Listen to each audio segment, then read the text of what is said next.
পরিবেশ পান করছে।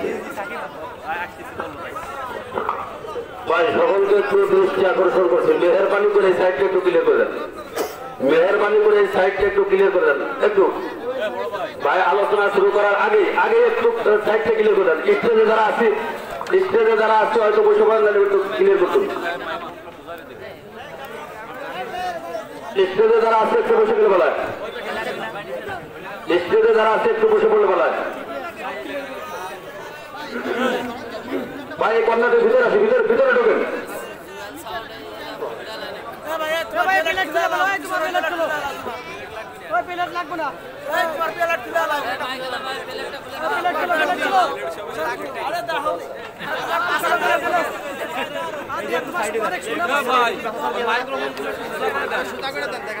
অনেক সুনাম আছে।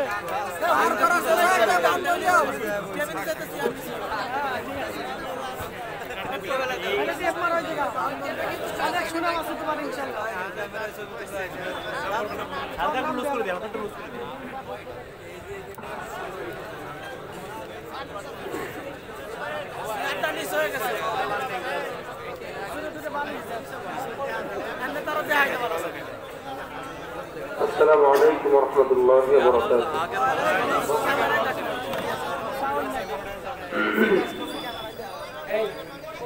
ওটা একটু ঠিক করে দাও না তো, মুখ টুক কিন্তু আগেই তো ভালো ছিল। মাইকে অ্যাকসেপ্ট করে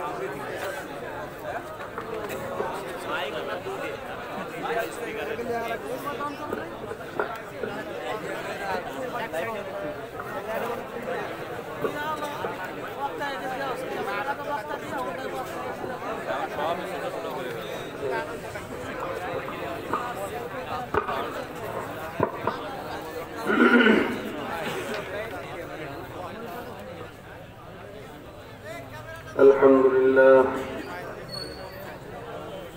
الحمد لله علي الذات عظيم الصفات سمي السمات كبير الشان جليل القدر رفيع الذكر مطاع الأمر جلي البرهان فخيم الاسم غزير العلم وسيع الحلم كثير الغفران جميل الثناء جزيل العطاء مجيب الدعاء عميم الإحسان ونشهد أن لا إله إلا الله وحده لا شريك له ونشهد أن سيدنا وسندنا وحبيبنا وحبيب ربنا ومولانا محمدا عبده ورسوله صلى الله تعالى عليه وعلى آله وأصحابه وبارك وسلم تسليما كثيرا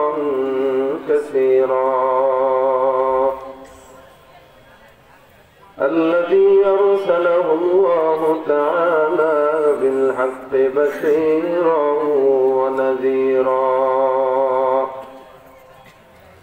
وداعيا إلى الله بإذنه وسراجا منيرا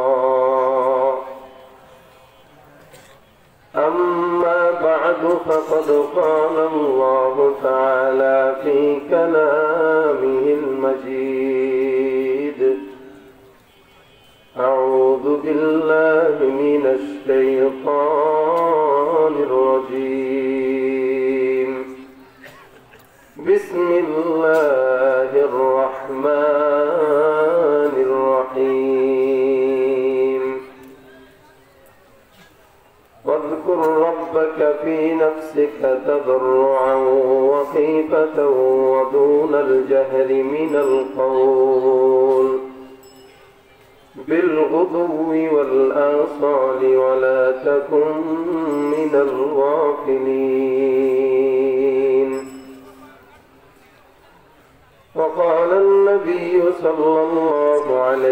وسلم اللهم أعني على ذكرك وشكرك وحسن عبادتك أو كما قال النبي عليه الصلاة والسلام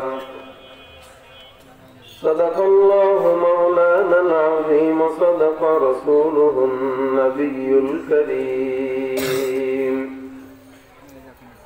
وقال تعالى في شأن حبيبه إن الله وملائكته يصلون على النبي يا أيها الذين آمنوا صلوا عليه وسلموا تسليما اللهم صل على محمد وعلى آل محمد كما صليت على إبراهيم وعلى آل إبراهيم إنك حميد مجيد اللهم بارك على محمد وعلى آل محمد كما باركت على إبراهيم وعلى آل إبراهيم إنك حميد مجيد زيارة مدینہ کی دل میں ہے تمنا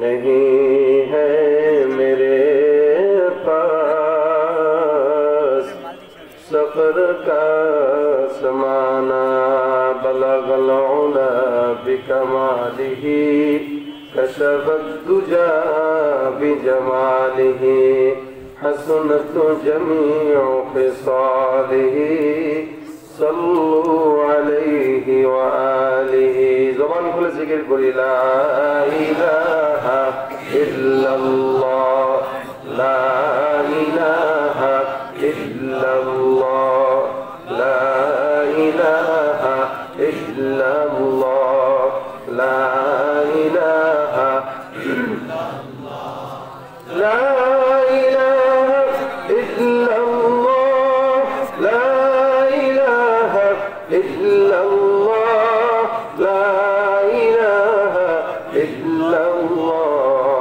لا إله إلا الله لا إله إلا الله لا إله إلا الله لا إله إلا الله لا إله إلا الله محمد رسول الله صلى الله عليه وسلم الحمد لله রাজাপুর জান্নাতুল উলুম মাদ্রাসা গোয়ালমারি ফরিদপুর উদ্যোগে বার্ষিক ওয়াজ মাহফিলের আজকের সম্মানিত সভাপতি প্রধান অতিথি সহ দিন প্রিয় ইসলাম প্রিয় ভাইরা পর্দার আড়ালে অবস্থানরত মা ও বোনেরা আল্লাহ পাক রব্বুল আলামিনের দরবারে অসংখ্য শুকরিয়া প্রতিকূল অবস্থা পরিবেশের ভিতরেও আল্লাহ পাক যে আজকের আমাদের এই প্রোগ্রামটাকে সফলতার সাথে করার তৌফিক দান করেছেন আওয়াজ দিয়ে সকলে বলে আলহামদুলিল্লাহ আল্লাহ পাকের অশেষ মেহেরবানিতে একদল বাতিলেরা চাইলেও এই কোরআনের প্যান্ডেল গুলোকে তারা বন্ধ করতে পারতেছে না আলহামদুলিল্লাহ অনেক চেষ্টা করতেছে তারা ওই দল কারা বাম দলেরা ওই বামপন্থীরা হাজার চেষ্টা করেও আলহামদুলিল্লাহ আমাদের মাহফিল গুলো বানচাল করতে পারতেছে না ইনশাআল্লাহ তৌহিদি জনতা যদি সবসময় এক থাকে তাদের বিরুদ্ধে আমাদের আন্দোলন আমাদের স্লোগান আমাদের আওয়াজ সর্বদা চলবেই চলবে ইনশাআল্লাহ আজকে এতগুলো মানুষ সেখানে আপনারা এসে প্রমাণ করে দিলেন আল্লাহ পাক রব্বুল আলামিনের এই দুনিয়ায় এখনো পর্যন্ত মুমিনদের ঈমানের মহব্বত ইসলামের প্রতি মহব্বত ভালোবাসা আছে ইনশাআল্লাহ ভাইরা আমার যে আয়াত তেলাওয়াত করেছি মুক্তাসার কিছু কথা বলার নিয়তে বসলাম। আল্লাহ পাক রব্বুল আলামিন যেন তৌফিক দান করেন, আপনাদেরকেও যেন ধৈর্যের সাথে শ্রবণ করার তৌফিক দান করেন। আল্লাহ পাক রব্বুল আলামিনের এই দুনিয়াতে আমরা যারা এখানে আছি প্রত্যেকে আমরা নিজেদেরকে মুসলমান দাবি করি না করি না বলেন? করি, সবাই করি। যদি বলা হয় মুসলমান কারা কারা, হাত তুলবে সবাই। কিন্তু এর ভিতরেও মুসলমান নাম দিয়ে কিছু মুনাফিক, বেঈমান, দাজ্জাল মার্কা মানুষ, আবু জাহেল না যদিও, কিন্তু আবু জাহেলের চাইতেও কম না। এরা নামে মুসলমান কিন্তু কামে অকাম এমন কিছু নাই যেটা তারা করে না। আরে মুসলমানদের বিরোধিতা তো ইহুদি খ্রিস্টানরা করলে এটা মানা যায়, কিন্তু আমাদের মুসলমানদের ভিতরেই যদি মুসলমানরা বিরুদ্ধাচরণ করে তখন ইহুদি আর নাসারারা চিন্তা করে আমাদের কাজ তো তোরাই করতেছিস, আমাদের তো দরকার নাই। আমরা এখানে যে কথাগুলো বলবো আজকে, আপনাদের এতটুকু বিশ্বাস কি আছে যে প্রত্যেকটা উলামা ইকরাম যা বলবে এরা কোরআন এবং হাদিস মোতাবেক বলবে? এই বিশ্বাস আছে ইনশাআল্লাহ? এবং এতটুকু সাহস আপনাদের আছে কিনা যে যত হক কথা এখানে বলা হোক, এটা আমার বাবা আমার নেতার বিরুদ্ধে গেলেও এই কথাটাই সত্য যদি কোরআনের কথা হয়, এই মেনে নেওয়ার সাহস আছে ইনশাআল্লাহ? তাহলে তো আলহামদুলিল্লাহ। তাহলে এখানে বাতিল কেউ নাই, ঠিক না? এখানে বাতিল কেউ। তাহলে এতটুকু সাহস যদি থেকে থাকে শেষ পর্যন্ত আপনারা আওয়াজ দিয়ে থাকতে পারবেন ইনশাআল্লাহ। জবান খুলে দেখা যায় নারে তাকবীর, নারে তাকবীর। ওরা বলে আমরা বলে কোরআন হাদিসের ভুল ব্যাখ্যা করি। ওরা কারা? ওরা একদল মুসলমান টিভিতে দাঁড়িয়ে দাঁড়িয়ে বসে বসে টক শোতে বলে আমরা কোরআন হাদিসের অপব্যাখ্যা করি, ধর্মের দোহাই দিয়ে ভুল ব্যাখ্যা করি। আফসোস এটাই যে 2020 সালে এসে এই সমস্ত কুলাঙ্গার নাস্তিকদের কাছ থেকে আমাদের মনে হয় ইসলাম শেখা লাগবে, মনে হয় এরকম বিষয়টা হয়ে গেছে। আমরা যদি ভুল ব্যাখ্যা করি, সঠিক ব্যাখ্যা কোনটা তোমরা আমাদেরকে একটু শিখাই দিয়ে যাও। কোনটা সঠিক ব্যাখ্যা? বেপরদায় চলা সঠিক ব্যাখ্যা, জেনা করা সঠিক ব্যাখ্যা, ধর্ষণ করা সঠিক ব্যাখ্যা, কোটি কোটি মেরে দুর্নীতি করা সঠিক ব্যাখ্যা, এগুলাই যদি সঠিক ব্যাখ্যা হয়, ইসলামের দুশমন তোমরাই, ইসলামের দুশমন, স্বাধীনতার দুশমন, বাংলাদেশের দুশমন তোমরা ছাড়া কেউ নয়।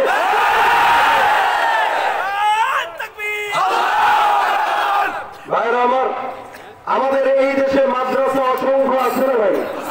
এই যে একটা মাদ্রাসা, এখানে ছাত্ররা কত কষ্ট করে কোরআনের হাদিস আর কোরআন হাদিস শিখে, দ্বীনি মাসালা শিখে, গাইলের পানি খায়, মানুষের কাছ থেকে নিয়ে নিয়ে, জনগণের থেকে নিয়ে নিয়ে মাদ্রাসা পরিচালনা হয়। এটা ইলমে নববীর শিক্ষা।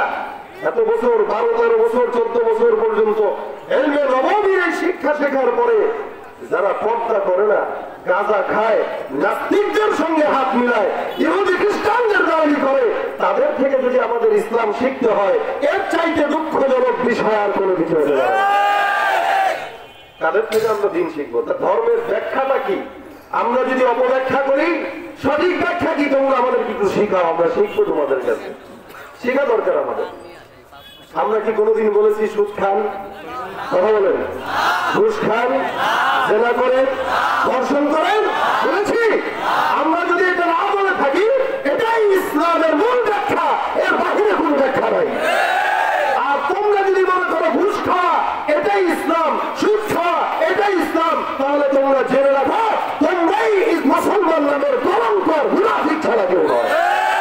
আর তোমাদের জন্য আমাদের এই গর্জন, আমাদের এই আওয়াজ, আমরা যতদিন দেহে রক্ত রাখবো ততদিন এই আওয়াজ ইনশাআল্লাহ আমরা বলবই বলবো ইনশাআল্লাহ। কেউ এবার থেকে আমাদেরকে অনর অবচল করতে আমাদেরকে লড়াতে পারবে ইনশাআল্লাহ। আমাদের যদি লড়াই করতে তৈয়ার, আমাদের ওলামায়ে কেরাম আকাবিররা যদি আমাদেরকে ডাক দেয় তৈয়ার থাকবে ইনশাআল্লাহ। ইনশাআল্লাহ ওই ময়দানেতে যেতে তোমাকে হবে, প্রয়োজনে সব রক্তটুকু জমিনেই ঢেলে দেবে, তবুও তোমায় লড়তেই হবে, মানবে না পরাজয়। বিপ্লব মানে জীবন দেয়া বসে থাকা নয়, সে কোনদিন আসবে না রে করো যদি ভয় বিপ্লব মানে জীবন দেয়া বসে থাকা নয় সে কোনদিন আসবে না রে করো যদি ভয় আসবে বিজয় রক্ত আর জীবনের বিনিময় আসবে বিজয় রক্ত আর জীবনের বিনিময় বিপ্লব মানে জীবন দেয়া বসে থাকা নয় সে কোনদিন আসবে না রে করো যদি ভয় ইনশাআল্লাহ আল্লাহ পাক কবুল করে বলেন আমিন। এদেশে এমন কোন গুনাহ নাই বর্তমানে যেই গুনাহগুলো চলতেছে না। আমাদের ওয়াজ মাহফিল এখনো চলতেছে বিদায় মানুষ গুনাহ থেকে এখনো বেঁচে আছে। জুমার বয়ানে ওলামা ইকরামরা ওয়াজ করেন, কোরআন থেকে তাফসীর করেন বিদায় এখনো মানুষ ভালো আছে, নইলে অনেক আগেই শেষ হয়ে যায়। সেদিন দুদিনের আগের ঘটনা আপনারা দেখেছেন, 1.5 বছর যাবত হাসপাতালের মর্গে মহিলাদের লাশের সাথে ধর্ষণ করেছে এক যুবক ধরা খাইছে। দেখেন আমরা কোথায় বসবাস করতেছি। একটা মহিলা একটা মেয়ে সে মরণের পরেও কি শান্তি পাবে না?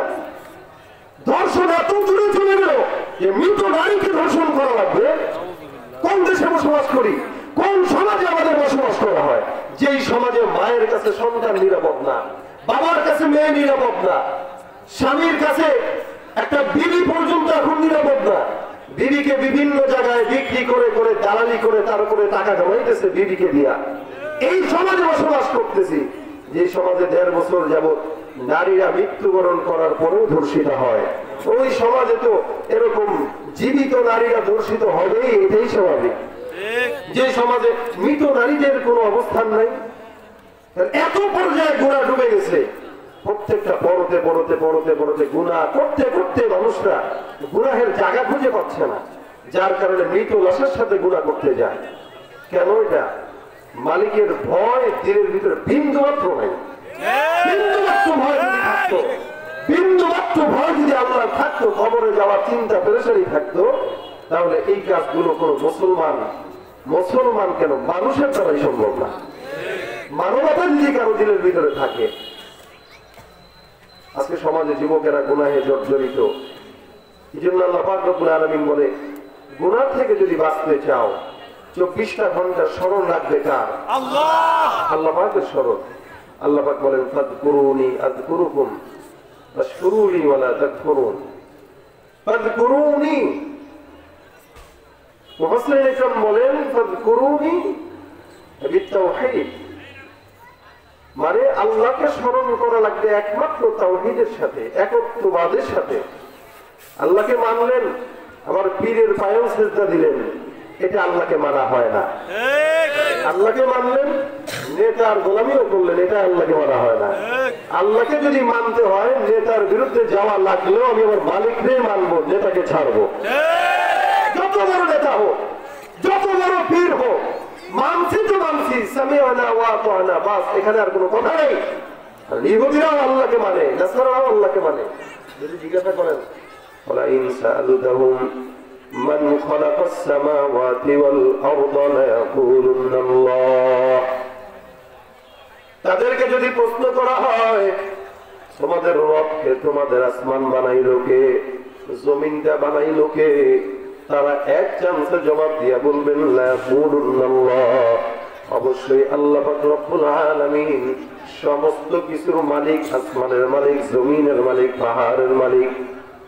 এরা সব কিছু স্বীকার করার পর আল্লাহ পাক রব্বুল আলামিন বলেন, হে মুসলমান, দুনিয়ার জিন্দেগিতে তোমরা তাদের ভিতরে পার্থক্য কি?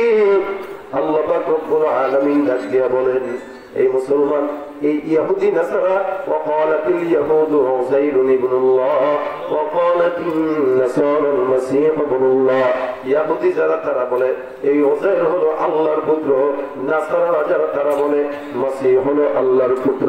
ইহুদিরা একজনকে আল্লাহর পুত্র মনে করে, নাসারারা আরেকজনকে আল্লাহর পুত্র মনে করে।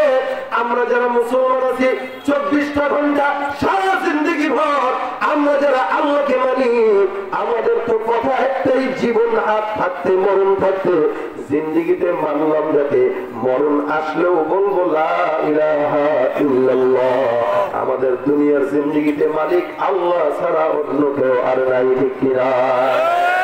এটাই হলো মুসলমানদের ঈমান। আমাদের সম্পদ থাকুক আর না থাকুক, আমাদের ধন সম্পদ থাকলেও কি না থাকলেও কি, ক্ষমতা থাকলেও কি না থাকলেও কি, আল্লাহ পাক রব্বুল আলামিন যেই সম্পদ দিলের ভিতরে দিয়েছেন এটার নাম হলো ঈমান। মালিক রব্বুল আলামিন বলেন তোমার আসমান জমিন গ্রহ নক্ষত্র সব কিছুর চাইতে একমাত্র দামি সম্পদ যদি হয় এটা ঈমান। রাসূল কারীম সাল্লাল্লাহু আলাইহি ওয়াসাল্লাম হাদিসের ভিতরে বলেন হে দুনিয়ার বান্দা, যে ঈমানটা তুমি তোমার জবানে স্বীকারোক্তি করে আল্লাহ, এই ঈমানটা তিন বিষয়ের সমষ্টিগত নাম। এক নম্বর হলো তাসদীক বিল জিনান, দুই নম্বর হলো ইকরার বিল লিসান, তিন নম্বর হলো আমল বিল আরকান। মানুষ সর্বপ্রথম ঈমান যদি আনতে চায় এক নম্বরে যেটা করবে অন্তর থেকে বিশ্বাস করবে আল্লাহ একজন আছে। দুই নম্বর বান্দা তার মুখ দিয়া জবান দিয়া স্বীকারোক্তি করবে। তিন নম্বর বান্দা সমস্ত জিন্দেগি ভর আল্লাহ পাক রব্বুল আলামিনের রেজামন্দি মোতাবেক চলবে। এই তিন জিনিসের নাম কি জোরে বলেন? ঈমান। ঈমান। এই তিন জিনিসের নাম অন্তর দিয়ে আগে বিশ্বাস করো আল্লাহ একজন আছে। ওই কাফেররাও তো বিশ্বাস করে আল্লাহ, ইহুদিরাও বিশ্বাস করে আল্লাহ, নাসারাও বিশ্বাস করে আল্লাহ, কিন্তু যখন মুখ দিয়ে স্বীকার করতে বলে ইকরার বিল লিসান তাদের ভিতরে নাই। তারা আল্লাহকেও মানে অন্যকেও মানে, যার কারণে মূর্তির পূজা করে, যার কারণে সূর্যের পূজা করে, যার কারণে চন্দ্রের পূজা করে, যার কারণে গাছের পূজা করে, আগুনের পূজা করে। কিন্তু আমরা মুসলমান যারা আছি আমরা জিন্দেগি ভর একটা কথা বলে যাই আল্লাহকে মানছি, কুল হুয়াল্লাহু আহাদ আল্লাহুস সামাদ লাম ইয়ালিদ ওয়া লাম ইউলাদ ওয়া লাম ইয়াকুল লাহু কুফুয়ান আহাদ। দুনিয়ার জিন্দেগিতে আমাদের মালিক এমন একজন যাকে নাকি কেউ জন্ম দেয় নাই, যার থেকে কেউ কোনোদিন জন্ম হয় নাই। আল্লাহ পাক রব্বুল আলামিন একজন, দুইজন কখনোই সম্ভব না। খাওয়ায় আল্লাহ, পড়ায় আল্লাহ, বাঁচায় আল্লাহ। এই দুনিয়ার জিন্দেগিতে 24টা ঘন্টা মালিকের নিয়ামত নিয়ে আমরা বসে আছি। অক্সিজেন যেটা আমাদেরকে আল্লাহ পাক রব্বুল আলামিন দেয়, এমন যদি বিষয়টা হইতো আল্লাহ পাক অক্সিজেনের বিনিময়ে পাপ দেয় 1000 টাকা করে, এই তো মাসে কত হাজার? 30 কত? 30,000 টাকা। আপনি বেতন পান 10,000 টাকা, অক্সিজেন বাবদ 30,000 টাকা বিল। মানুষ সাধারণ যারা তারা চিন্তা করতো আরে 10,000 টাকা বেতন পাওয়ার পর যদি 30,000 টাকা বাঁচার জন্য বিল দেওয়া লাগে, এই বাঁচার চাইতেও না বাঁচাইতে ভালো, ঠিক কিনা? মালিক কেমন দয়াময়। আল্লাহ পাক রব্বুল আলামিন বলে বান্দা আমি আল্লাহ যেই জিনিসগুলো দামি বানাইলাম এই জিনিসগুলো কিয়ামত পর্যন্ত ফ্রি করে দিলাম। সবকিছু ফ্রি, যেটা দিবেন সেটা। আগুন বলেন ফ্রি, এমন যদি হয়তো আগুন জ্বালাইতে গেলে টাকা দেওয়া লাগে, এমন যদি হয়তো পানি খরচ করতে গেলে টাকা দেওয়া লাগে, এমন যদি হয়তো মাটি নিতে গেলে মাটি ডাক দিয়া বলবে খবরদার আগে 1000 টাকা দাও, তারপরে আমার থেকে 1000 টাকা পরিমাণ মাটি নাও। কোন মানুষ দুনিয়ার জমিনে ঠিক মতো বাঁচতে পারত না। আল্লাহ বলে হে বান্দা আসমানটা তোমার জন্য বানাইলাম, জমিনটা তোমার জন্য বানাইলাম, পাহাড়টাও তোমার জন্য বানাইলাম, সমুদ্রটাও তোমার জন্য বানাইলাম, ওই নদ নদী নালাগুলো তোমার জন্য বানাইলাম, গাছপালাগুলো তোমার জন্য বানাইলাম, পাখিগুলো তোমার জন্য বানাইলাম, ওই সমুদ্রের মাছ তোমার জন্য বানাইলাম। বান্দা সব কিছু তুমি মাখলুকাত, আশরাফুল মাখলুকাত, এই তুমি মানুষের জন্য বানাইলাম। মানুষ তুমি মনে রাখবা, আর তুমি মানুষকে একমাত্র আমি মালিকের জন্যই বানাইলাম।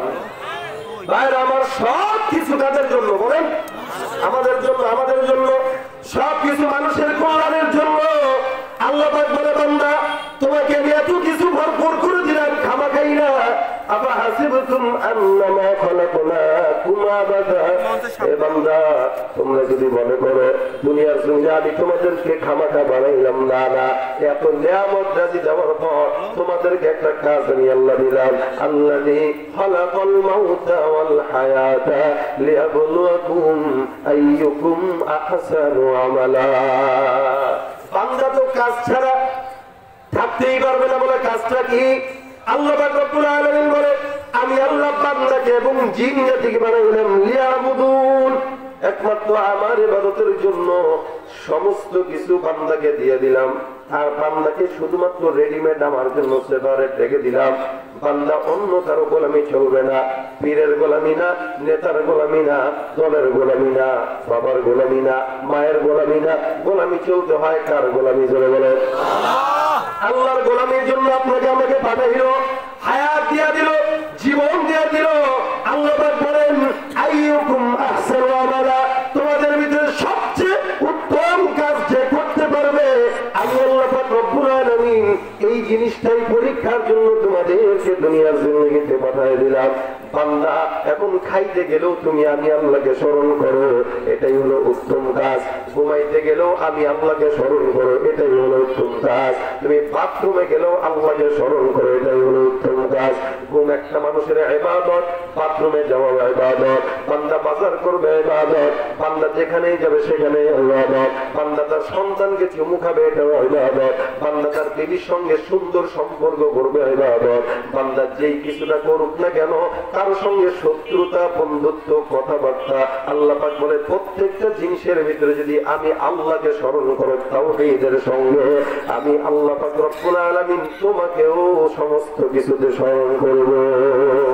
একটা মানুষ যদি আল্লাহ পাক রব্বুল আলামিনকে 1000 মানুষের সামনে স্মরণ করে, আল্লাহ পাক রব্বুল আলামিন হাদিসে কুদসির ভিতরে বলে আমি তার ডাবল ফেরেশতাদের সামনে ওই বান্দার নামটা স্বয়ং আমি আল্লাহ রব্বুল আলামিন স্মরণ করি। জোরে বলেন সুবহানাল্লাহ।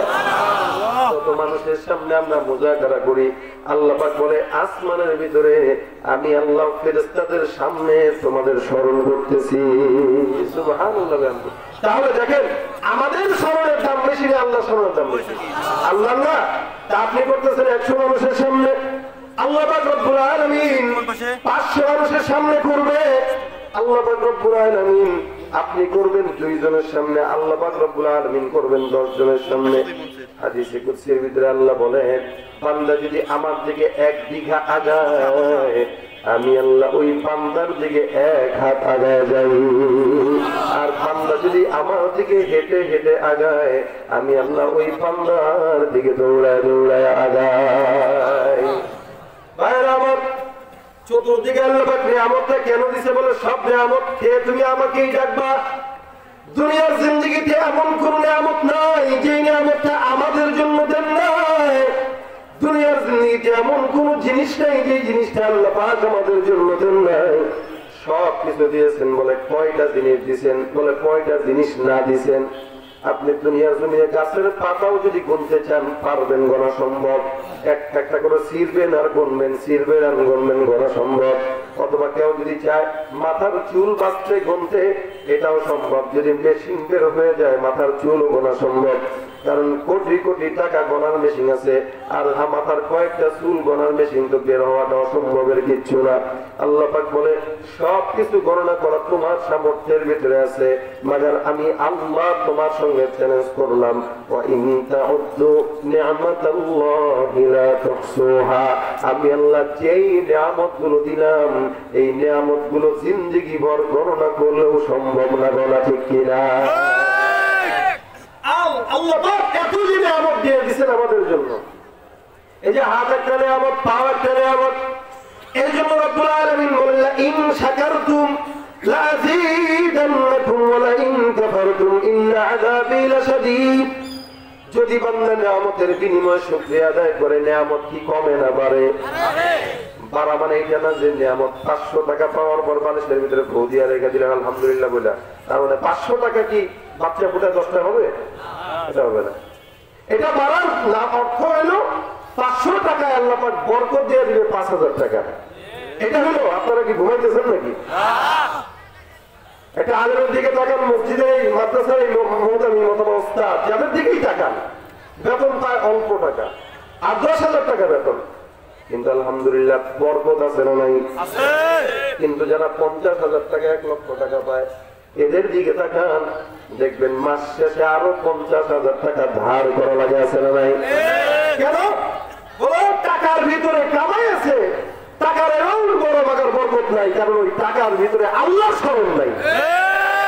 আর হুজুরে 10,000 টাকা দেয় আর বলে আলহামদুলিল্লাহ মাস শেষে বেতনটা পাইছি। দেখবেন পান খেয়ে যে ঠিক ফেলে ওদের ভিতরেই মনে হয় শান্তি আর শান্তি ভরা, কি মজা করে খাইতেছে। আর টাকা কামায় ফেলছে বাগার শান্তি নাই, টাকা কামাইছে খাইতে পারে না, টাকা কামায় খায় খেয়ে বলে নিজে টাকা কামায় 24 ঘন্টা ওয়ালিবুহা কিলাব।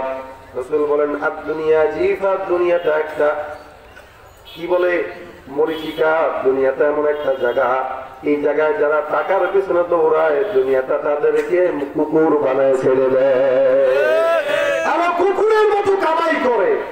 আর ওদিক দিয়ে ওর টাকা কেনা গোস্ত মাংসগুলা খায় কে ওলামা একরাম খায়। কেমনে খায়? আপনারা দাওয়াত দেন না? কথা বলে না, দাওয়াত দেন। দাওয়াত তো প্রত্যেক শুক্রবারই থাকে হুজুরদের, আবার প্রত্যেক দিনও থাকে।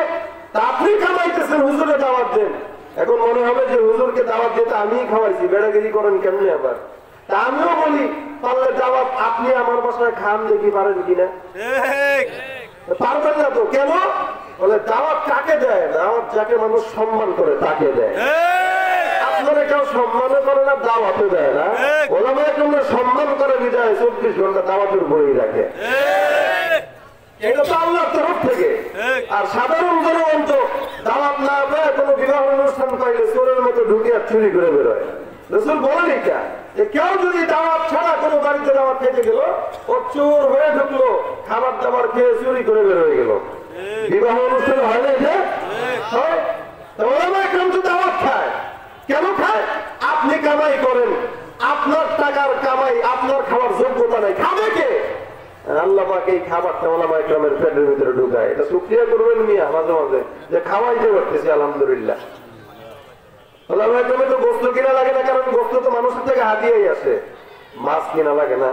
আল্লাহ পাক বলে লা ইন শাকারতুম লা আযীদান্নাকুম, শুকরিয়া যদি করো আমি আল্লাহ টাকা ছাড়াই গোস্ত তোমার ঘরের ভিতরে ঢুকায় দিব।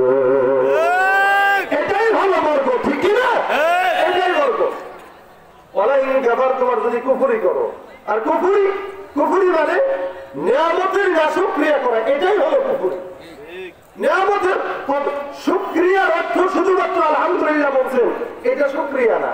শুকরিয়ার অর্থ হইল আল্লাহর রেজামন্দি, প্রত্যেকটা নিয়ামতকে শুধুমাত্র আল্লাহর রেজামন্দি মোতাবেক পরিচালনা করাটাই হলো মূলত শুকরিয়া। হাত এটা কি আল্লাহর নিয়ামত না? পাওটা আল্লাহর নিয়ামত, জবানটা আল্লাহর নিয়ামত, চক্ষুটা আল্লাহর নিয়ামত। এই চোখের নিয়ামতের শুকরিয়া যদি কেউ করা লাগে, এই চক্ষু দিয়া আল্লাহর কালাম দেখা লাগবে, ঠিক কিনা? আর যদি বেগানা নারীর দিকে তাকায় নিয়ামতের শুকরিয়া আদায় হবে? পাও দিয়ে যদি মসজিদের দিকে আগায় আল্লাহর নিয়ামতের শুকরিয়া আদায় হবে। আর যদি হাত দিয়া আল্লাহর কালাম ধরে আল্লাহর নিয়ামতের শুকরিয়া আদায় হবে। আর যদি জবান দিয়া আল্লাহর কালাম পড়ে জিকির আজকার করে আল্লাহর নিয়ামতের শুকরিয়া আদায় হবে। যেই জিনিসটা যেটার জন্য বানানো সেটাকে সেটার ভিতরে কাজে লাগানো নিয়ামতের শুকরিয়া। আর যেই জিনিস যেখানে রাখার দরকার, যেই জিনিস যেখানে ব্যবহার করা দরকার, ওই জিনিস সেখানে ব্যবহার না করাটাই হলো না শুকরিয়া আর কুফরি। আল্লাহ বলে যদি কুফরি করো শাস্তি কিন্তু মেলা কঠিন, আর যদি শুকর করো আমি আল্লাহ নিয়ামতকে বাড়াই দিব। সুবহানাল্লাহ। নিয়ামত, চোখের নিয়ামত হইলো ভালো জিনিসের দিকে তাকানো, নারীর দিকে, পরনারীর দিকে তাকানো, বেগানা নারীর দিকে তাকানো, এটা হলো চোখের না শুকরিয়া করা। আল্লাহ পাক বলে যদি শুকরিয়া আদায় করো, কোরআনের দিকে তাকাও, আমি আল্লাহ করব চোখের সুন্দর করে নিয়ামত বাড়ায়া। আল্লামা আহমদ শফী সাহেব রাহমাতুল্লাহ আলাইহির মতো 104 বছর হয়ে গেল চোখে কোনোদিন চশমা লাগে না। চশমা ছাড়াই দেখে। কেন? আল্লাহ পাক নিয়ামত কদরদানি করার কারণে নিয়ামত বাড়ায় দিয়েছেন। আল্লাহ পাক রব্বুল আলামিন জবানের নিয়ামতের কদরদানি করলে জবানের জোর বাড়ায় দিবে। আরেকটা জিনিস দেখেন, সব কিছু আল্লাহ পাক বানাইছে এক একটা এক এক কাজের জন্য। যেমন হাত ভালো জিনিস ধরার জন্য, পাও ভালো জায়গা হাঁটার জন্য, চোখ ভালো জিনিস দেখার জন্য, মাথা ভালো বুদ্ধি করার জন্য দিনের লাইনে। আর আমাদের দেশের বুদ্ধিজীবী যেগুলা, এগুলা তাদের বুদ্ধি দিয়ে নাস্তিকদের জ্বালানি করার বুদ্ধি রাখে, বুদ্ধি তাদের মাথায় নাই। এটা হলো তাদের বুদ্ধি। এরা বুদ্ধি বেছে, টাকা কামাই করে আর ইহুদিদের সঙ্গে হাত মিলায়। এই বুদ্ধি দিয়া দুনিয়ার জমিনে পার পাওয়া যাবে, মাঝে আল্লাহর জান্নাত পর্যন্ত যাওয়া যাবে। মাথা টাক বানায় ফেলছে, দেখবেন অধিকাংশ বুদ্ধিজীবীদের মাথায় চুল নাই, টাক। এত বুদ্ধি তাদের মাথায়, চুল উঠে গেছে। এক একটা জিনিসের এক একটা কাজ, জবানের কাজ হলো এটা দিয়া আল্লাহর জিকির আদায় করা, ঠিক না? আল্লাহ পাক প্রত্যেকটা জিনিসকে এমন ভাবে বানাইছেন, এই জন্য আল্লাহ পাক বলেন উযকুরুল্লাহ যিকরান কাসীরা। আল্লাহ পাক জবান দিয়ে জিকিরের আদেশ দিবেন, আবার বেশি বেশি করতে বলছেন। আল্লাহ হাত দিয়ে কোরআন বেশি বেশি ধরতে বলেন নাই, পা দিয়ে মসজিদে বেশি বেশি আগাইতে বলেন নাই, মাথা দিয়ে দিনের লাইনে ভালো মতো বুদ্ধি করতে বলেন নাই। আল্লাহ পাক জবান দিয়া জিকির করতে বলছেন। আর দেখবেন চিন্তা করে, হাত ব্যথা হয়, মাঝে মাঝে পাও ব্যথা হয়, আছে না? পেট ব্যথা হয় না, মাথা ব্যথা হয় কিনা, মাঝে মাঝে চক্ষু ব্যথা হয়, মাঝে মাঝে কানের ভিতরে ব্যথা করে, মাঝে মাঝে বুক ব্যথা করে, মাঝে মাঝে ঘাড় ব্যথা করে, এরকম ভাবে তাকায়, মাঝে মাঝে পায়ের তলা ব্যথা করে। কারণ এই সমস্ত জিনিস আপনি যেমনে মন চায় এমনি চালান, আল্লাহ পাকের আদেশ নাই। মাগার আল্লাহ পাক জবানের ব্যাপারে আদেশ দিয়েছেন উযকুরুল্লাহ যিকরান কাসীরা। আর জিকির যদি করতে হয়, স্মরণ যদি করতে হয়, লাগে কোন জিনিস বলে জিহ্বা। দেখবেন সব ব্যথা হয়, মাগার জিহ্বা কোনোদিন ব্যথা হয় না। আর সব ব্যথার ওষুধ আছে, জিহ্বার ব্যথার কোনো ওষুধ নাই, কারণ এটা ব্যথাই নাই। এটা এমন একটা জিনিস যে জিহ্বাকে আল্লাহ পাক রব্বুল আলামিন শুধুমাত্র বান্দার জিকিরের জন্য রাখছে। আর বান্দা এখান দিয়ে জিকির করবে, মজা যাবে কোন জায়গায় বলে দিলে আলা বিযিকিরিল্লাহি তাতমাইন্নুল কুলুব। বান্দা মনে রাখবা, জিকির দ্বারা তোমার অন্তরটাকে আমি আল্লাহ পরিপূর্ণ শান্তিময় করব। আল্লাহ পাকের মতো বন্ধু আছে নাকি যারা বলেন? এই যে এত কিছু দিল, সব নিয়ামত কার? শিশুকালে মায়ের দুধে বাঁচাও খোদা প্রাণ, মায়ের স্নেহে বেড়ে উঠি তোমার অবদান। শিশুকালে মায়ের দুধে বাঁচাও খোদা প্রাণ, মায়ের স্নেহে বেড়ে উঠি তোমার অবদান। বন্ধু হয়ে ভালোবাসা, বন্ধু হয়ে ভালোবাসা ছড়াও জগৎময়। তোমার মতো প্রিয় বন্ধু যার হৃদয়ে রয়, তার কি আর থাকতে পারে, তার কি আর থাকতে পারে দুঃখ কষ্ট ভয়। তোমার মতো প্রিয় বন্ধু যার হৃদয়ে রয়। বন্ধুকে জিকির করবেন কার? ইবাদত করবেন কার? আল্লাহ পাক রব্বুল আলামিনের ইবাদত শুধুমাত্র আল্লাহর ইবাদত। আর এছাড়া অন্য কেউ আল্লাহর সঙ্গে মিশতে পারবে নাকি? জোরে বলেন না।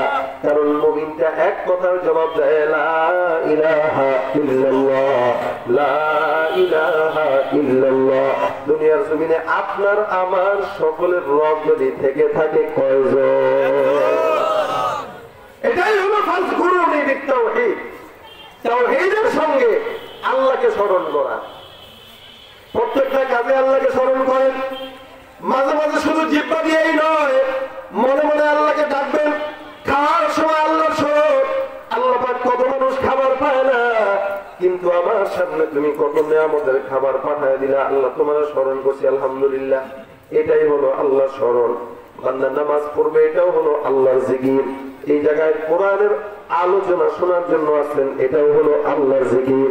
মুসলমান বান্দা প্রত্যেকটা কাজের ভিতরে কার জিকির রাখবে? বলে আল্লাহর জিকির রাখবে।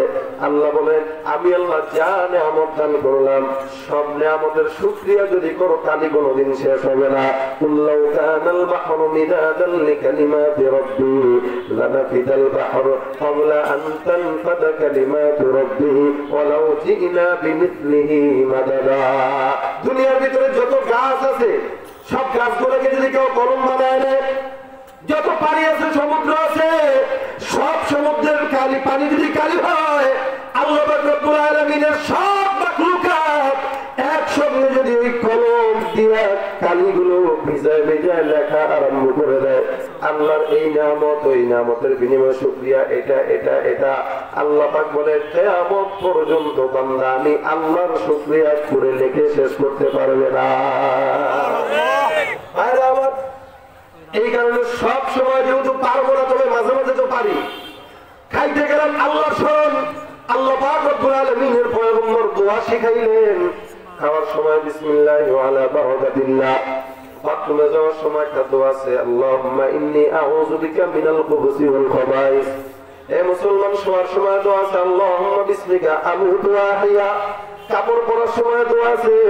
সব কিছুতে রাসূল করিম সাল্লাল্লাহু আলাইহি ওয়াসাল্লাম দোয়ার মাধ্যমে আল্লাহ পাক রব্বুল আলামিনের স্মরণটা আপনার আমার দিলের ভিতরে ঢুকায় দিয়েছে। বান্দা কোন জায়গায় যাবা, যেখানেই যাবা সেখানেই মালিকের স্মরণ করা লাগবে। মালিকের স্মরণ করার পরে কেউ যদি আমাদেরকে বলে তারা জঙ্গিবাদ, আল্লাহ রাসূলের সুন্নাত চলার পরে কেউ যদি বলে মৌলবাদ, আল্লাহর জিকির জবানে ওঠানোর কারণে কেউ যদি বলে উগ্রবাদ, আল্লাহর গোলামি করে রাসূলের সুন্নাত মেনে সারা জিন্দেগি যদি জঙ্গিবাদ হওয়া লাগে, জঙ্গিবাদ হতে আমরা সবাই তৈরি আছি না নাই? সারা জিন্দেগি ভর আমাদেরকে জঙ্গিবাদ বললো, রাসূলের সুন্নাত মেনে আল্লাহর গোলামি করার পরে যদি জঙ্গিবাদ হওয়া লাগে, আমরা তৈরি আছি, আমরা জঙ্গিবাদ ছাড় শুনতে তৈরি। আর যারা আজকে জঙ্গিবাদের বিরুদ্ধে স্লোগান দেয়, মৌলবাদের বিরুদ্ধে স্লোগান দেয়, ওরা মূলত মৌলবাদ, ওদের মূলত যে কোনো একটা দলকে টার্গেট নয়, গোটা ইসলামকে টার্গেট করে আজকে তারা আমাদের বিরুদ্ধে কাজ করতেছে। তারা চট্টগ্রামে আমার রাসূলের বিরুদ্ধে আন্দোলন করে, হেফাজতের বিরুদ্ধে আন্দোলন করে, চরমনার বিরুদ্ধে আন্দোলন করে, গোটা মৌলবাদের বিরুদ্ধে আন্দোলন করে। তাদের যদি আন্দোলনটা হয়, আমাদের আন্দোলন তাদের বিরুদ্ধে কিয়ামত পর্যন্ত চলবে ইনশাআল্লাহ। তাদের যদি স্লোগান হয় হেফাজতের দুই গালে জুতা দাও তালে তালে, তাদের যদি স্লোগান হয় চরমনার দুই গালে জুতা দাও তালে তালে, আমাদের স্লোগান হবে জিহাদ জিহাদ জিহাদ চাই, জিহাদ করে আসতে চাই, লিল্লাহি তাকবীর। এটা আমাদের স্লোগান হবে না? হবে না? সাবিলুনা সাবিলুনা আল জিহাদ আল জিহাদ, এটা হবে মুমিনের একমাত্র স্লোগান। মুসলমান কাফেররা করতেছে সেই কথা আমাদের এটা দুঃখের বিষয় না, হিন্দুরা করবে এটা দুঃখের বিষয় না, কিন্তু মুসলমান নেতা হয়ে যদি আমাদের ঘাড় মটকানোর কথা বলে, তখন কিন্তু আমরা বসে থাকতে পারি না। যেই দলের হোক, সে যত বড় লিডার হোক, মুসলমানের ঘাড় মটকানোর সিদ্ধান্ত নেবে, স্বয়ং আল্লাহ তাদের ঘাড় মটকায় দিবে। ভাইরা আমার, এই জন্য আর কাজে আগের থেকে এখন থেকে ইমানকে মজবুত করা শুরু করা লাগবে না? লাগবে না? এখন থেকেই লাগবে। একই কালেমা কিন্তু সেও পড়ছে, একই কালেমা আপনিও পড়েছেন, একই কালেমা কিন্তু আমিও পড়েছি, কিন্তু কথা হলো কেউ একই কালেমা পড়ে কিভাবে আরেক কালেমাওয়ালার ঘাড় মটকাইতে চায়, আবার আরেকজন কালেমাওয়ালা কালেমার কারণে জেলখানায় যায়। যদি এমন বিষয় হয় তাহলে বুঝতে হবে দুজনের কালেমা এক না, কোনো না কোনো গলত আছে। সৈয়দ কুতুব শহীদ রহমতুল্লাহ আলাইহি অনেক বড় একজন মুহাদ্দিস, মুফাসসির, বহুত বড় আলেম বুজুর্গ, মিশরে উনি থাকতেন। উনি তাওহীদ কালেমা নিয়ে উনি দ্বীনের দাওয়াত দেয়। আল্লাহ পাক এই কালেমার জিকির করতে বলছেন, কারণ রাসূল বলেছেন ইয়া আইয়ুহান নাস কুলু লা ইলাহা ইল্লাল্লাহ তুফলিহুন। হে মানুষ, শুধু হিন্দু না, খ্রিস্টান না, মুসলমান না, সব মানুষ এখানে ঢুকে গেছে। রাসূল বলেন যদি লা ইলাহা ইল্লাল্লাহ পড়ো তুফলিহুন, সব কি হয়ে যাবা? সফল কাম হয়ে যাবা। এটা রাসূলের কথা। তখন উনি এই কথার উপরে, আল্লাহর কালামের উপরে তাফসীর লিখেছেন।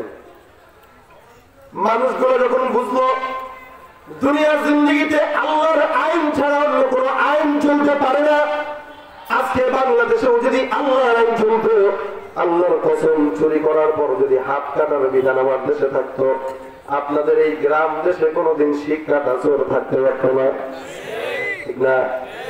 আমাদের এই দেশে যদি ধর্ষণের আইন থাকতো সাথে সাথে হত্যা, এই দেশে একজন ধরার পর দ্বিতীয় ধর্ষক কোনদিন ধর্ষণ করার সাহস পেত না, ঠিক কিনা?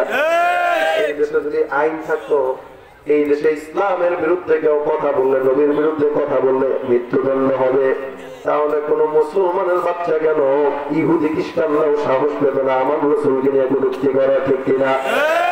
কিন্তু আমার দেশে দলের লিডারকে গালি দিলে আইন আছে, দলের লিডারকে গালি দিলে জেলখানায় যাওয়া লাগে, মगर আল্লাহর বিরুদ্ধে ইসলামের বিরুদ্ধে বললে জামাই আদর করে তাদেরকে জেলখানায় রাখা হয়। এই যদি অবস্থা হয় মুসলমান দেশের, সে দেশে গজব আসবে না, তো আসবেটা কি বলে? অথচ যদি আইন থাকতো, কেউ যদি ইসলামের বিরুদ্ধে কথা বলে কোন কথা ছাড়া মৃত্যুদণ্ড কার্যকর করা হবে, কোন বেঈমান সাহস পেত না আমার রাসূলকে নিয়ে একটা কটূক্তি করার সাহস দুনিয়াতে কেউ পেত না। কিন্তু আইন নাই, যার কারণেই তো সাহস পায়। এটাই তো ইসলামী রাষ্ট্র হওয়া দরকার। এই কারণে যেই করুক করুক, বর্তমানে যারা আছে তারাও যদি পারে করুক, আল্লাহর আইন আল্লাহর দুনিয়ায় চলবে, এটাই তো মুসলমানের কাজ। কথাগুলো কি ইসলামের ভুল ব্যাখ্যা? যারা মানতে পারে না তারা বলে ভুল ব্যাখ্যা, ঠিক না? ভাইরা আমার, সমস্ত যুবকেরা মিশনের ভিতরে নেমে গেল, তাও এই ঈদের বাণী দুনিয়ার জিন্দেগিতে পৌঁছায় দেওয়া লাগবে। হকের আওয়াজ, ইমানের আওয়াজ, কালেমার আওয়াজ পৌঁছায় দেওয়া লাগবে। সব বান্দারা স্লোগান তুললো, ফাঁসির জন্য আইন দরকার, কি বলে ধর্ষণের জন্য আইন দরকার, চুরি করার জন্য আইন দরকার, অমুকের জন্য আইন দরকার, ইসলামী রাষ্ট্র এখানে চালন করতে হবে। ব্যবসার বিপরীতেও যদি তাদের স্লোগান, ব্যবসার বিপরীতে স্লোগান হওয়ার পরও তারা আন্দোলন করেছে, কারণ সবচেয়ে বড় ব্যবসা হলেন কে? লিমানিল মুলকুল ইয়াউম লিল্লাহিল ওয়াহিদিল কাহ্হার। ভাইরা আমার, সব মানুষটা আন্দোলনে নামলো। এদিক দিয়ে আন্দোলনের মূল কথা হইল সৈয়দ কুতুব শহীদ রহমতুল্লাহ আলাইহি। এবার সরকারি তলবে থাকে, থানায় নিয়ে যাওয়া হলো, থানার ভিতরে নেওয়া, ফাঁসির কার্যক্রম হয়ে গেল, ফাঁসির আইন হয়ে গেল। এই হকের আওয়াজ দেওয়ার কারণে, সরকারের বিরুদ্ধে যাওয়ার কারণে তোমাকে মৃত্যুদণ্ড দেওয়া হবে, ফাঁসির কার্যক্রম হয়ে যাবে। এ মুসলমান ধরে ধরে সুন্দর করে নিয়ে যাওয়া হলো ফাঁসির জন্য। আমাদের এই দেশেও যেরকম আইন আছে, ফাঁসি যদি কারো দেওয়া হয়, দেখবেন মৃত্যুর আগে একজন দরবারি মোল্লা আছে, দরবারি মোল্লা এসে বলে, ভাই একটু কালেমা পড়েন। কালেমা পড়বেন কেন? বলে জীবনের শেষ আশাটা বলেন আর কালেমাটা পড়েন মুসলমান, কারণ মৃত্যুর আগে কালেমার তালকিনটা দিলে এটা তো ভালো। এখন সৈয়দ কুতুব শহীদ রহমতুল্লাহ আলাইহি ফাঁসি সামনে, উনি এখানে বসা, দরবারি আলেম এসে বলতেছে, হুজুর আমারও তো সরকারের থেকে বেতন দিছে, আমার দায়িত্ব একটা আছে, আপনার মতো মানুষের সামনে আমি আসছি, কেমন লাগে? কেন আসছো? বলে কালেমা পড়াইতে আসছি। কারে কালেমা পড়াইতে আসছে? সৈয়দ কুতুব শহীদ কালেমা পড়াইতে আসছে। অথচ সে এখানে আসছে কিন্তু কালেমার কারণে। সে যেই থাকতেছে কিসের কারণে? কালেমার কারণে। তুমি আমার কালেমা পড়াইতে আসছো? বলে জি। উনি হাসে, হাসেন কেন? কালেমা পড়েন। ওটা থাপ্পড় দিয়ে দাঁতটা ফেলা দিয়ে বেটা, তুই কোন কালেমা পড়েছ আমার একটু বল। আমি তো পড়ি লা ইলাহা ইল্লাল্লাহ, তারপরে কি মুহাম্মদ রাসূলুল্লাহ, একই কালেমা তো আমিও পড়ি, তুই ওই কালেমা পড়িস, আমিও ওই কালেমা পড়ি। একই কালেমা পড়ে তুই মুরগির রান চাবাস আর সরকারি বেতন পাস, আর একই কালেমা পড়ে আমি এখন ফাঁসিতে ঝুলবো। তার মানে বুঝতে হবে তোর কালেমা আমার কালেমা কোনোদিন এক হতে পারে না।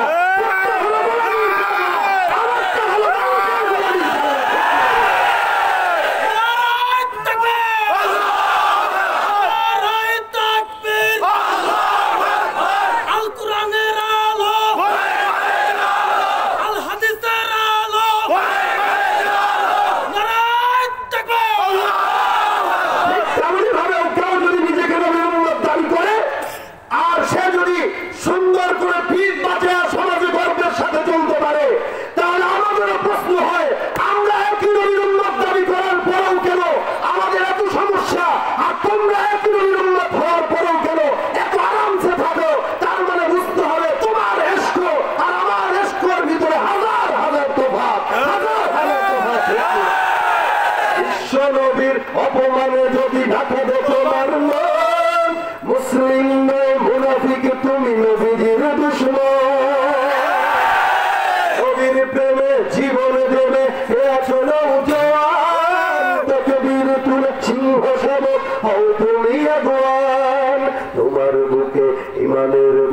জবানে আল কুরআন, ভয়ে কাঁপে কাপুর সব আর নরভঙ্গ সরকার। জীবনের চেয়ে বুকে আছে বেশি নবীজির সম্মান, কেমনে তুমি থাকবে বসে হলে তার অপমান। আচ্ছা মুসলমান, ইমান তোমার ধন, নবীর প্রেমে জাগ্রত তুমি নির্ভীক পারোয়ার। তুমি আচ্ছা মুসলমান, ইমান তোমার ধন, নবীর প্রেমে জাগ্রত তুমি নির্ভীক পারোয়ার। ঠিক না? তোমার জন্য জীবন দিতে তৈয়ার।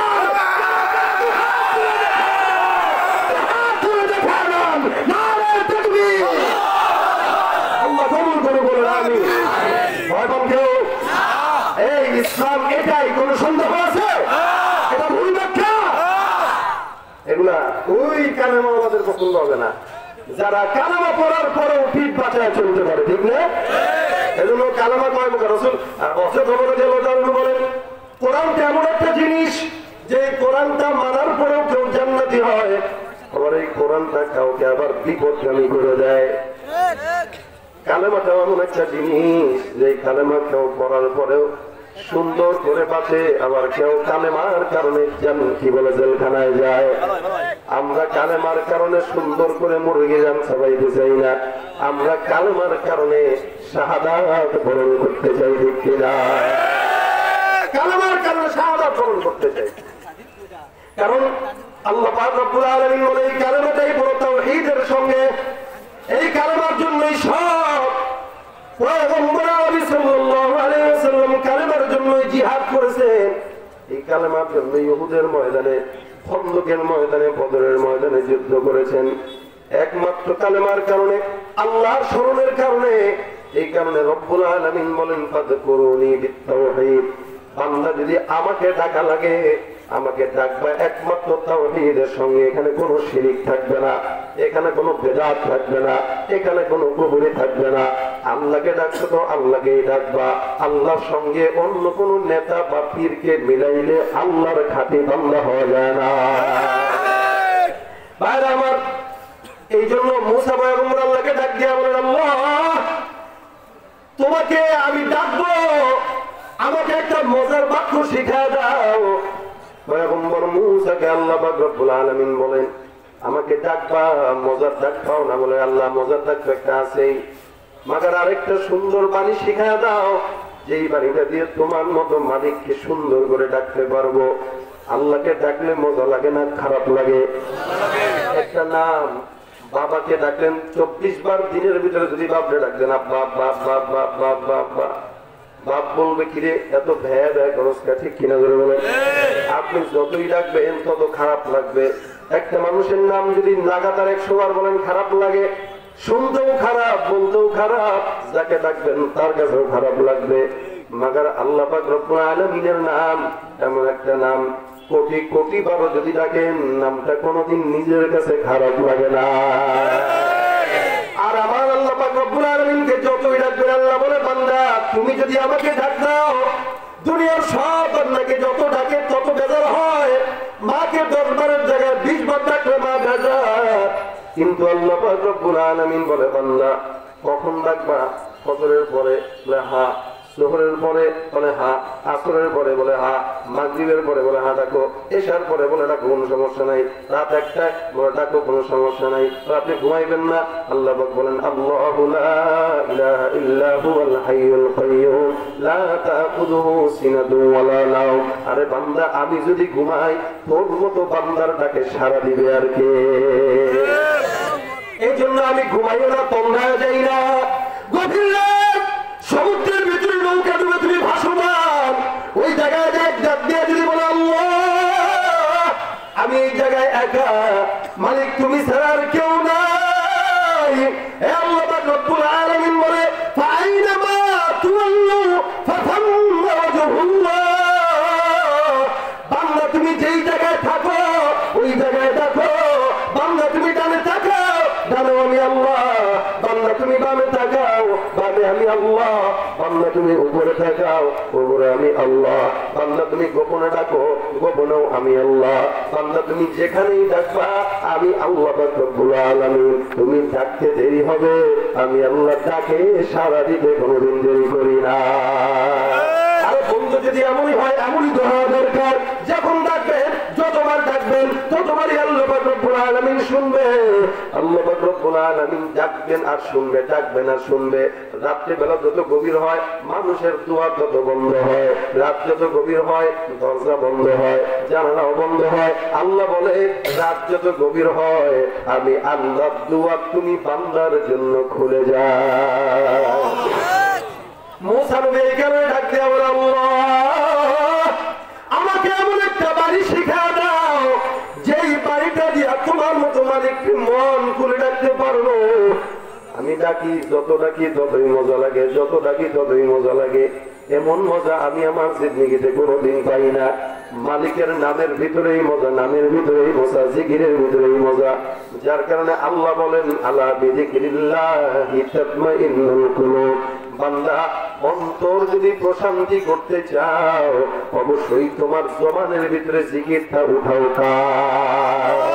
লা ইলাহা ইল্লাল্লাহ, লা ইলাহা ইল্লাল্লাহ, লা ইলাহা ইল্লাল্লাহ, লা ইলাহা, জবান খুলে লা ইলাহা ইল্লাল্লাহ, লা ইলাহা ইল্লাল্লাহ, লা ইলাহা ইল্লাল্লাহ, লা ইলাহা ইল্লাল্লাহ, লা ইলাহা ইল্লাল্লাহ মুহাম্মাদুর রাসূলুল্লাহ। ভালো লাগে না খারাপ লাগে? কষ্ট হয় আপনাদের? যারা দাঁড়িয়ে আছে একটু বসার সুযোগ দিবেন, একটু আগায় যান তো সামনের দিকে, একটু সামনের দিকে আগান, সবাই একটু হরকত করেন, পিছন থেকে একটু একটু সামনের দিকে আগান, পিছনে দাঁড়ানো ভাইদেরকে বসার সুযোগ দেন। ওই নড়েন না কেন? অনেকের প্রস্রাব ধরছে, প্রস্রাব দিলে উঠে যান, ওটা প্রস্রাব প্রস্রাব করে এসে আবার পিছনে বসে যান। আর পিছন থেকে সামনে আগান, পিছন থেকে সামনে আগান, পিছনের ভাইদেরকে বসতে দেন। ভাই জিকির হবে কার? আল্লাহর জিকির, আল্লাহর জিকির। ভাইরা আমার, এদিক দিয়া মুসা পয়গম্বরকে আল্লাহ পাক রব্বুল আলামিন বলেন, মুসা আমাকে যদি ডাকতে চাও একটাই তো শব্দ, কোন শব্দ? আল্লাহ পাক বলেন লা ইলাহা ইল্লাল্লাহ। মুসা নবী ডাক দিয়ে বলে, আল্লাহ এই শব্দ দিয়েই তো সব সময় ডাকি লা ইলাহা ইল্লাল্লাহ। আল্লাহ পাক রব্বুল আলামিন বলে, হ্যাঁ এটাই তো শব্দ বলে আল্লাহ, নতুন কোনো কিছু নাই। একটু নতুন আর একটু মজার, এটা তো অনেক মজা, কিন্তু আরেকটু মজার আর কিছু আছে কিনা? আল্লাহ পাক বলে না, দুনিয়াতে সবচেয়ে দামি শব্দ, দামি মজার ডাকি হলো লা ইলাহা ইল্লাল্লাহ। এজন্য রাসূল করিম সাল্লাল্লাহু আলাইহি ওয়াসাল্লাম বলেন, আফযালুয যিকর লা ইলাহা ইল্লাল্লাহ। দুনিয়ার ভিতরে সব জিকিরের চাইতে উত্তম জিকির হলো লা ইলাহা ইল্লাল্লাহ। মুআয বিন জাবাল রাদিয়াল্লাহু তাআলা আনহুকে পয়গম্বর আরবি সাল্লাল্লাহু আলাইহি ওয়াসাল্লাম শিখায়া দেন, হে মুআয ইবনে জাবাল, তোমাকে আমি অনেক পছন্দ করি, তোমাকে একটা জিনিস শিখায়া দেব। মুআয বলে, হুজুর কোন দোয়াটা আপনি শিখায়া দেবেন একটু বলেন। আল্লাহ রাসূল ডাক দিয়া বলতেছেন, মুআয রে, আমি আল্লাহর জমিনে তোমাকে এই দোয়াটা বারবার করতে বলবো। 5 ওয়াক্ত নামাজের পরে এই দোয়াটা পড়বা, আল্লাহুম্মা আইন্নি আলা যিকরিকা ওয়া শুকরিকা ওয়া হুসনি ইবাদাতিক। এটা বললে কি হবে? ওরে এটা বললে আল্লাহর সব নিয়ামতের ব্যাপারে আল্লাহ শুকরিয়া করতে তোমাকে সাহায্য করবে।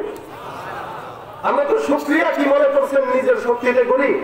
আল্লাহ তৌফিক না দিলে কি এখানে আসতে পারতেন? আল্লাহ তৌফিক কত মানুষকে দেয় নাই। আবার আপনার নিয়ত ছিল না আপনি আসবেন, কিন্তু চলে আসছেন। আল্লাহ যারা পছন্দ করে কান ধরে হইলেও তারা ভালো কাজে লাগায় দেয়, আর যারা পছন্দ করে না কিয়ামত পর্যন্ত চেষ্টা করলেও লাভ নাই। বলে কেন লাভ নাই? করে আমার ভালোই লাগে না, এজন্য আমি আনি না। ভালো তো লাগতে হবে, কিন্তু ভালো লাগার চেষ্টাও করা লাগবে। এই জন্য রাসূল বলেন বেশি বেশি পড়বা, আল্লাহুম্মা আইন্নি আলা যিকরিকা ওয়া শুকরিকা ওয়া হুসনি ইবাদাতিক। যত বেশি পড়বে আল্লাহ পাক তত বেশি সওয়াব দিবে, তত বেশি শুকরিয়া করার মতো তৌফিক দান করবে। আরেক হাদিসে রাসূল বলেন, আসমান জমিনের ভিতরে যা কিছু আছে এই সব কিছু যদি এক পাল্লায় রাখা হয়, আর যদি লা ইলাহা ইল্লাল্লাহ আরেক পাল্লায় রাখা হয়, আল্লাহর কসম ওই আসমান জমিনের পাল্লাটা লা ইলাহা ইল্লাল্লাহর কাছে হালকা হয়ে যাবে। লা ইলাহা ইল্লাল্লাহ ভারী, আর ওগুলো সব কি হালকা হালকা, সব হালকা। গোটা দুনিয়া কত ভারী, সাত আসমান সাত জমিনের ভিতরে যা কিছু আছে সব হালকা হয়ে যাবে, শুধুমাত্র লা ইলাহা ইল্লাল্লাহ এটাই ভারী হয়ে যাবে। কত দামি একটা কালেমা! এটা তো আদম থেকে শুরু করে এই পর্যন্ত আদম আলাইহিস সালাম এটা বলছেন লা ইলাহা ইল্লাল্লাহ। আদমের জিকিরও ছিল এটা, নূহের জিকিরও ছিল এটা, ঈসার জিকিরও ছিল এটা, মূসার জিকিরও ছিল এটা, দানিয়েলের জিকিরও ছিল এটা, ইয়াসার জিকির ছিল এটা, ইব্রাহিমের জিকির ছিল এটা, ইসমাঈলের জিকির ছিল এটা, যুলকিফলের জিকির ছিল এটা, মুহাম্মদের জিকির ছিল এটা, আমাদের জিকিরও এটা। কিয়ামত পর্যন্ত জিকির চলবে একটাই, লা ইলাহা ইল্লাল্লাহ। যুদ্ধ যদি করার আগে আরেকবার জিহাদ চলবে কালেমার জন্য, লা ইলাহা ইল্লাল্লাহর জন্য, ঠিক কি না? এটার জন্যই তো সব। এখন এটা পয়লা তুমি যদি গান মক্কাইতে চাও, আর এটা পরে আমি যদি শাহাদাত বরণ করতে চাই, তাহলে বুঝতে হবে তোমার কালেমার আমার কালেমা এক না। তুমি কালেমা বলছো ঠিকই, নামটাও আসতে ওদিক দিয়ে ইহুদিদের, নাসারাদের, বামপন্থীদের সাথে হাত মিলায়া কিছু টাকার কারণে গোলাম হয়ে বিক্রি হয়ে গেছে। এদের উপরে আল্লাহ পাক রব্বুল আলামিন বলেন, লা উলাইকা লা খালাকা লাহুম ফিল আখিরাহ ওয়া লা ইউকাল্লিমুহুমুল্লাহু ইয়াওমাল কিয়ামাহ ওয়া লা ইউযাক্কিহিম। এই সমস্ত যারা এই আয়াতের তাফসীরে বিদায় ও নিহায়া কিতাবে একটা ঘটনা আছে। এক লোক নাম হলো আবু হারেসা, মদিনায় রাসূল তখন থাকতেন। তো মদিনায় রাসূলের সঙ্গে ৬০ জনের একটা কাফেলা দেখা করতে যাবেন। তো ৩ জনের ভিতরে একজন ছিল আবু হারেসা, যে ছিল মুশরিক। মুশরিক রওনা হয়ে গেছে, প্রতিমধ্যে যায় জ্ঞানী ছিল, পাদ্রী ছিল। তখন পারস্যের রোম সম্রাটের বাদশা এই আবু হারেসার জন্য পাদ্রী ঠিক করে দিল, আর গির্জা বানায় দিল। মাসে মাসে বিশাল অঙ্কের একটা বেতন পাইত, টাকা দিয়ে সুন্দর করে চলতো। যাচ্ছে কোথায় বলে মদিনায় রাসূল করিম সাল্লাল্লাহু আলাইহি ওয়াসাল্লামের সঙ্গে দেখা করতে। হাঁটতেছে হাঁটতেছে, ঘোড়ার উপরে ঘোড়াটা উষ্টা খায় পড়ে গেছে। তখন যে ঘোড়া উষ্টা খাওয়ার পরে এখানে এত চিল্লাচিল্লি কি জায়গা হচ্ছে না? একটু বসে গেলেই তো হয়। এটা প্রয়োজনে খুলে দেন, এই এতটুকু প্যান্ডেলটা খুলে দেন, ওখানে যারা আছেন বসে যান, যারা আছেন বসে যান। এই কাপড়টা যদি প্রয়োজন না পড়ে এটা খুলে দেন, খুলে সবাইটা বসায় দেন। আমাদের মাঠ তো যথেষ্ট বড়, মাঠের চাইতে মানুষও বেশি। আলহামদুলিল্লাহ বলেন আলহামদুলিল্লাহ। আল্লাহ পাক আজকে শেষ পর্যন্ত আপনাদেরকে যেন রাখে, যেন বলেন আমিন। আবু হারেসা উষ্টা খায় বসে। আমাদের গ্রামে একটা ব্যাপার আছে, বাজারে যাবে দরজার ছিটকানির সাথে যদি পাঞ্জাবি লেগে ছিঁড়ে যায়, তো আরে কুরক্ষণই ধরছে, আজকে আর যাওয়া যাবে না। কুরক্ষণই আছে না? কিন্তু ইসলাম কি বলে? ইসলাম বলে ইসলামের ভিতরে কোনো কুলক্ষণ নাই। এখন এই বান্দা আবু হারেসার যে একটা গোলাম ছিল, ওটা দিয়ে বলে মুহাম্মদ তো ধ্বংস, তোমার কারণে আজকে আমাদের ঘোড়া পড়ে গেছে। বলে নাউযুবিল্লাহ। এই কথা বলার সাথে সাথে আবু হারেসা যিনি, এ তো ইহুদি, সে ডাক দিয়া বলতেছে তোর ধ্বংস হোক। বেঈমান, কারে গালি দিস? বলে কি ব্যাপার, চুরি করলাম কার জন্য? চোরে আমারে বলে চোর। আমি তোমার জন্যই মোহাম্মদকে আমি গালি দিলাম, আর তুমি আমার গালি দিলা? বলে তোরে গালি দিব না তো কারে গালি দেবো? মোহাম্মদকে দেবো। বেটা মোহাম্মদ তো 100% আল্লাহর দুনিয়ার সত্য নবী পয়গম্বর। ওকে যদি কেউ মানে বিনা হিসেবে জান্নাতে যাবে, এটা আমি বিশ্বাস করি। সুবহানাল্লাহ। সে একজন মুশরিক। এই চাকর ডাক দিয়া বলতেছে, ভাই আপনার যদি মোহাম্মদের প্রতি এত মায়া থাকে, তো মোহাম্মদের প্রতি ঈমান আনেন না কেন? হ্যাঁ, আসল জায়গায় আঘাত দিছিস। কেন ঈমান আনি না? আমি পারস্য আর রোম সম্রাটের তরফ থেকে বেতনভুক্ত। আমি মোহাম্মদের কাছে গেলে জান্নাত পাবো, মাগার দুনিয়ার এই আরামায়েশ আর পাবো না। এখানে টাকা পাই, নারী পাই, গাড়ি পাই, সব পাই। দুই একটা টাকা, একটু আরামে থাকবো, খাও দাও, ফুর্তি করো, দুনিয়াটা মস্ত বড় একটা ব্যাপার আছে না? মোহাম্মদের কাছে গেলে তো গরিব থাকতে হবে। এই কারণেই না, টাকার কারণেই না আমি শুধুমাত্র মোহাম্মদের বিরোধিতা করি। নাহলে বেটা কি আমি এত পাগল হয়েছি মোহাম্মদের মতো সত্য নবীকে মানবো না? দেখেন এই বান্দাটা জানে, বিশ্বাস করে মোহাম্মদ সত্য নবী, কিন্তু 2 টাকার কারণে শুধু মোহাম্মদের বিরোধিতা করে। আজকে যারা মুসলমান হয়ে ইসলামের বিরোধিতা করে, বুঝতে হবে এরাও কিছু টাকা ইহুদি আর নাসারাদের কাছ থেকে পকেটে ভরে। নয়তো মোহাম্মদের বিরোধিতা করার কথা না, নয়তো ইসলামের বিরোধিতা করার কথা না, নয়তো কোরআনের বিরোধিতা করার কথা না। গাঞ্জা খেতে পারে না, টাকা শেষ, তখন ইসলামের বিরুদ্ধে কথা বলে, আর ইহুদি নাসারার কাছ থেকে টাকা খায়, গাঞ্জা খায়। এটা হলো গাঞ্জা খাওয়া মার্কা নাস্তিক, ঠিক কিনা? যতই উল্টা পাল্টা করো, মনে রাখবার চামচিকা চিল্লানিতে সূর্য কোনোদিন ডুবে না। আমার রসুলের বিরুদ্ধে হাজার মানুষ যদি লেগে যায়, এরপর আমার রসুল ইন্নাকা লাআলা খুলুকিন আযীম, আল্লাহর হাবিব সম্মানের জায়গায় চির সম্মানিত। আমি আপনি পল্টন ময়দানে চিল্লাও লাভ কি মুহাম্মদের আদর, মুহাম্মদের সম্মান বাড়বে না? না চিল্লাইলেও রসুলের সম্মান কমবে না। ইব্রাহিম পয়গম্বরকে আগুনে ফেলাইছে, ব্যাং প্রস্রাব করছে, জিজ্ঞাসা করা হয়েছে কেন প্রস্রাব করলি? আমি জানি আমার প্রস্রাবে আগুন নিভবে না, তবে চেষ্টা করছি, চেষ্টা এই কারণে যে আল্লাহ যেন দেখে আমি চেষ্টা করছি। তা আমরাও তো আল্লাহ রসুলের জন্য যতই স্লোগান দিই, আমাদের স্লোগানে রসুলের সম্মান বাড়েও না, কমেও না। মাগার বলতে পারবো যে রসুল আপনার জন্য একটু চেষ্টা করেছিলাম। আমরা চেষ্টার কারণেই রসুলের পক্ষে স্লোগান দেই, আদের বিরুদ্ধে স্লোগান দেই। এই চেষ্টার কারণে নাকি একটু যদি রসুলের শাফাআত পাই, এটাই হবে আমার জন্য সারা জিন্দেগির সফলতা, ঠিক কিনা? এই জন্য আমরা চেষ্টা করি, এছাড়া আর কিছু না। না হয় এই ইহুদি খ্রিস্টান মুসলমান এদের যতই লড়াই হোক, এই লড়াইয়ে তো জাহাল হক ওয়া জাহাকাল বাতিল, মুসলমানদেরই জয় হওয়ার কথা এবং হবে ইনশাআল্লাহ। কিছু রক্ত ঝরবে, কিছু জীবন যাবে, তবে ইসলাম পুনর্জীবিত হবে মুসলমানের রক্তের বন্যার উপর দিয়ে ইনশাআল্লাহ, ইনশাআল্লাহ। এই জন্য লড়াই হবে ইসলামের জন্য, কালেমার জন্য, আল্লাহর জিকিরের জন্য, এই তাওহীদের কালেমার জন্য ইনশাআল্লাহ। এদেশে 52তে একবার আন্দোলন হয়েছিল ভাষার জন্য, 71-এ স্বাধীনতার জন্য আন্দোলন হয়েছিল। আল্লাহ পাক রব্বুল আলামিনের দুনিয়া আল্লাহ দ্বীন প্রতিষ্ঠার জন্য, কালেমার আওয়াজ পৌঁছায় দেওয়ার জন্য আবারও যদি যুদ্ধ করা লাগে, আবারও বাংলার তাওহীদি জনতা যুদ্ধ করতে তৈয়ার হয়ে যাবে ইনশাআল্লাহ, তৈয়ার হয়ে যাবে। আল্লাহ পাক আমাদেরকে সেই ইমানি কুওয়াত দান করুন, জোরে বলেন আমিন।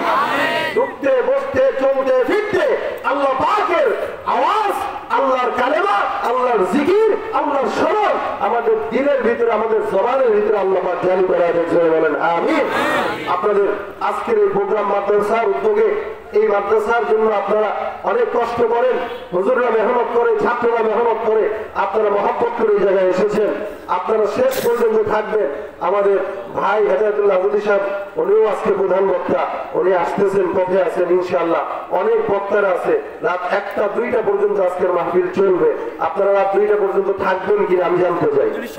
ইনশাআল্লাহ সবাই থাকবেন। কারা কারা থাকার ইচ্ছা আছে হাত তুলেন। ইনশাআল্লাহ নেকের কাজ কেউ যদি নিয়ত করে না থাকতে পারে, এরপরও সওয়াব লেখা হয়ে যায়। এই যে নিয়ত যারা করেছে ইনশাআল্লাহ সওয়াব লেখা হয়ে যাবে ইনশাআল্লাহ। আর গুনাহের কাজ করার আগ পর্যন্ত কোনো গুনাহ লেখা হয় না। সুতরাং নেকের কাজে নিয়ত করেছেন, আল্লাহ পাক যেন আপনাদেরকে কবুল করে, বলেন আমিন। যা আলোচনা করলাম আল্লাহ পাক যেন আমল করার তৌফিক দেয়। সবকিছু ভুলে যান, একটা জিনিস মনে রাখি, আমি নিজেকে মনে রাখার জন্য আমি নিজেকে নসিহত করি, সেটা হলো আমাদের জবানে খালি মানুষের গীবত হয়, আমাদের জবানে অন্যের দোষ চর্চা হয়, আমাদের জবানে মাদ্রাসার বিরুদ্ধে কথা বলা হয়, আমাদের জবানের চেয়ারম্যানের বিরুদ্ধে গীবত দেওয়া হয়। জবানের যদি এটাই মূলত কাজ হয়, ওই জবান জাহান্নামের আগুন ছাড়া অন্য কোনো কিছুতে জ্বলবে না। আর জবানের কাজ যদি একমাত্র আল্লাহর জিকির উঠায় ফেলতে পারি, কাজ তো নাই, কাম তো নাই। চায়ের দোকানে চাকরি করেন, চা বানান, জবানের কোনো কাজ নাই, হাতের কাজ আছে, জবানের কাজ উঠায় দেন, মুখে লা ইলাহা ইল্লাল্লাহ। রাস্তায় হাঁটতেছেন, জবানে জিকির করেন, রিকশা চালাইতেছেন, জবানে জিকির করেন, হুন্ডা চালাইতেছেন, জবানে জিকির করেন। যেই কাজ করতেছেন, কৃষক ভাই ভাইরা কাজ করেন, জবানে জিকির করেন, প্রত্যেকের জায়গায় জবানে যদি জিকিরের আওয়াজ উঠাই দিতে পারি, ইনশাআল্লাহ এই জবান মরণের আগ পর্যন্ত আল্লাহ সাক্ষ্য দিবে। মরণের পরেও বলবে, আল্লাহ আমাকে দিয়া তোমার জিকির দিয়ে ভিজায় রাখতো, আল্লাহ আমার কারণে তাকে জান্নাত দিয়ে দাও। ইনশাআল্লাহ ওই জবান আপনার জান্নাতের উসিলা হয়ে যাবে। এই কারণে আজকে থেকে আমল করবো ইনশাআল্লাহ। মুখে থাকবে আল্লাহর জিকির, ঠিক না? আল্লাহর জিকির থাকবে মুখে। আরো ছোট্ট একটা হাদিস রাসূল কারীম সাল্লাল্লাহু আলাইহি ওয়াসাল্লাম বুখারীর শেষ হাদিসে উল্লেখ আছে এটা, যে দুইটা শব্দ সবচেয়ে বেশি হালকা, ওজনে সবচেয়ে বেশি ভারী, আল্লাহর কাছে সবচেয়ে বেশি প্রিয়, সুবহানাল্লাহি ওয়া বিহামদিহি সুবহানাল্লাহিল আযীম। অনেক সোজা, অনেক আরামদায়ক, অনেক দামি শব্দ। এটা যখন মন চায় একটু বললেন। আমি আপনাদেরকে করতেছি, আমি আপনাদেরকে এখানে তাকরার করতেছি, এই কারণে আপনারা বললে আমারও সওয়াব হবে, যার কারণে আমি আপনাদেরকে বলতেছি। পাশাপাশি আমাকেও যেন আল্লাহ পাক আমল করার মতো তৌফিক এনায়েত করেন। সকলে